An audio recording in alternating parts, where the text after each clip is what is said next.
दोस्तों नमस्कार। VK knowledge electrical में आप सभी का स्वागत है। दोस्तों आज 3 फरवरी 2021 को जो आईटीआई के एग्ज़ाम हुआ है, इलेक्ट्रीशियन थ्योरी के लिए सेकेंड ईयर का एग्ज़ाम हुआ था, हम उसी के क्वेश्चन पेपर पर बात करने वाले हैं।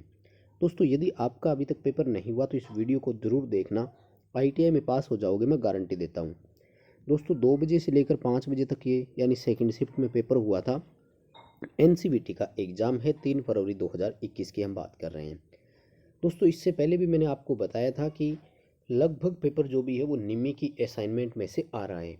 यदि आपके पास निमी की असाइनमेंट नहीं है तो डिस्क्रिप्शन में आपको टेलीग्राम का लिंक मिलेगा। टेलीग्राम ग्रुप पर जाकर के आप उसको ज्वाइन कीजिए और वहाँ से दोनों पीडीएफ को आप डाउनलोड कीजिए।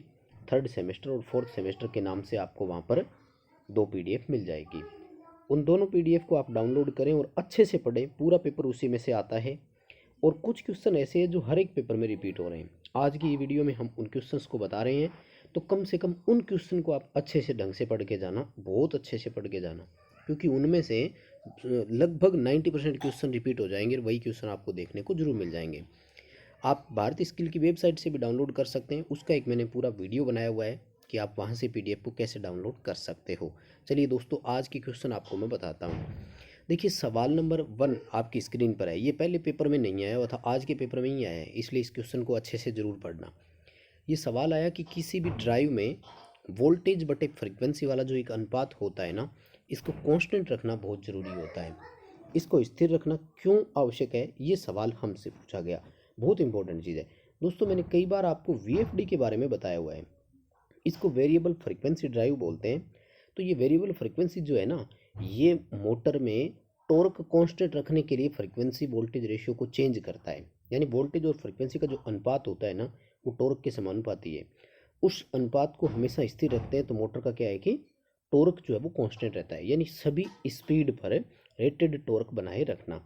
वेरिएबल फ्रिक्वेंसी ड्राइव जो है वो फ्रिक्वेंसी को ड्राइव करने से गति में परिवर्तन आता है, लेकिन टॉर्क वही का वही मेंटेन रह जाता है। तो इस क्वेश्चन को आप दोस्तों अच्छे से पढ़ के जाना, क्योंकि ये पहली बार आया है तो अगले पेपर में रिपीट होने के पूरे चांसेज है।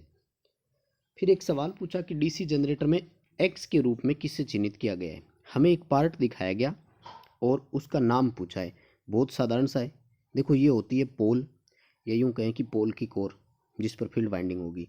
एयर डक्ट होती है और ये जितना भी पार्ट है ना, ये कहलाता है पोल शू। साधारण सा है। डी ऑप्शन अपना इसके लिए सही रहेगा, पोल शू को दर्शाया गया है। ये भी पहली बार आया है, अभी तक जो पेपर हुए थे उनमें ये क्वेश्चन नहीं आया, इसलिए इसको आप अच्छे से ज़रूर पढ़ के जाना। ड्राइव वाले क्वेश्चन को जरूर पढ़ के जाना दोस्तों, उसमें से काफ़ी क्वेश्चन आ रहे हैं। सवाल पूछा कि जो एसी ड्राइव होता है उसमें बीओपी होता है।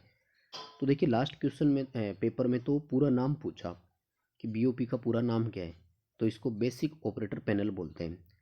वहाँ कह रहे हैं कि एलसीडी का उद्देश्य क्या है, लिक्विड क्रिस्टल डिस्प्ले, यानी एक छोटा सा है ना ऐसे बॉक्स बना होता है और इस बॉक्स में क्या है कि छोटे छोटे ऐसे इंडिकेटर लगे रहते हैं। ये एलसीडी कहलाती है, लिक्विड क्रिस्टल डिस्प्ले, एक डिस्प्ले होती है। ये ड्राइव में ही नहीं होती दोस्तों। अगर फील्ड में आप कहीं भी काम करने जाओगे ना तो आपको मिलेगा कि हर एक पैनल पर एलसीडी होती है। वो मॉनिटरिंग के लिए होती है उस पूरे सिस्टम को। उसमें कोई भी किसी तरह का फॉल्ट आएगा तो तुरंत वहाँ पर एक इंडिकेशन आ जाएगा। जैसे ओवरलोड पर आया, स्पीड लो हो गई, या जैसे मैं बात करूँ कोई ऑयल पंप है तो उसमें oil pressure low, oil pressure high, oil temperature low, इस तरह के इंडिकेटर वहाँ पर देखने को मिलते हैं। वो कहलाती है मॉनिटरिंग करना। बी ऑप्शन अपना इसमें सही रहेगा, monitoring the parameter of AC drive. अगला दोस्तों सवाल आया कि कंट्रोल पैनल वायरिंग में प्रयुक्त इस पार्ट का नाम क्या है, एसेसरी का नाम क्या है। ये भी काफ़ी अच्छा है दोस्तों। प्रैक्टिकली हम लोग इसको बहुत बार बदलते हैं। ये केबिल में लगती है, वैसे तो इसको ग्लैंड बोलते हैं, लेकिन अपने टेक्निकल में इसका जो नाम आता है वो ग्रोमेट आता है। यानी ग्लैंड भी बोलते हैं और ग्रोमेट भी बोलते हैं। हिंदी में क्रोमेट गलत लिखा हुआ है, ग्रोमेट होता है, ठीक है। वैसे भी देखो लग जो होता है ना वो केबिल के आगे लगते हैं, क्रिम्पिंग टूल के द्वारा इसको अपन लगाते हैं। और थिम्बल जो होते हैं ना वो सीधे होते हैं, लग से दूसरा अपोजिट होता है। और टर्मिनल कनेक्टर जो होते हैं ना, इसको टीबी भी बोलते हैं दोस्तों। तो उसमें कनेक्शन करने के लिए नट बोल्ट लगे रहते हैं तो पता लग जाता है। इस पार्ट का जो नाम है ना वो है गिलैंड या ग्रोमेट, आपको ऑप्शन मिल जाएगा। ये क्वेश्चन पहली बार आया दोस्तों, इसलिए आ सकता है, इसको अच्छे से आप जरूर पढ़ना।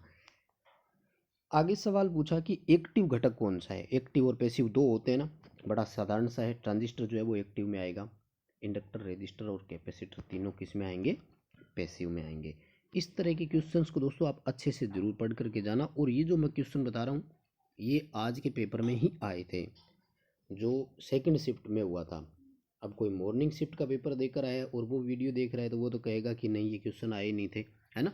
तो जरूर। और दूसरा, आगे आपका जो पेपर होना है 6 फरवरी को, उसमें ये आपको देखने को मिल सकता है, इसलिए इन क्वेश्चन को जरूर पढ़ना। एन चैनल एफईटी जो है उसका गेट टर्मिनल की बाइसिंग पूछी थी दोस्तों, है ना। गेट टर्मिनल जो होता है ना वो सोर्स के साथ हमेशा रिवर्स बाइस होता है दोस्तों, ठीक है।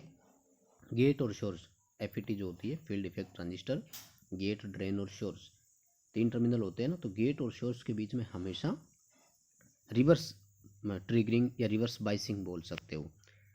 अगला सवाल पूछा कि ऊर्जा का प्राकृतिक सोर्स कौन सा है। नेचुरल, देखिए नेचुरल तो सूरज ही होगा। हीट, कोयला और बायोगैस ये तीनों क्या है, कृत्रिम है, हमारे द्वारा ही मान लीजिए एक तरह से तैयार किया गया है, ठीक है। सूरज यानी सन इसका जो आएगा प्राकृतिक रूप से जो होता है वो है। आगे सवाल पूछा कि आपको एक मोटर दिखाई गई है, इस मोटर का नाम क्या है। देखो भाई साधारण सा है कि दो कैपेसिटर लगे हुए हैं, सेंट्रीफ्यूगल स्विच भी लगा हुआ है, स्टार्टिंग रनिंग वाइंडिंग है और रोटर है।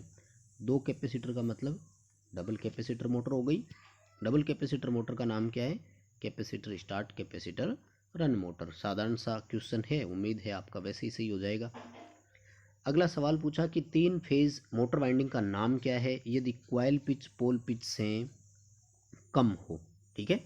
देखिए क्वाइल पिच वो होती है जिस पर वाइंडिंग की जाती हो, ठीक है, और पोल पिच वो होती है जिस पर वाइंडिंग करनी चाहिए। मैं आपको एक एग्जांपल देता हूँ।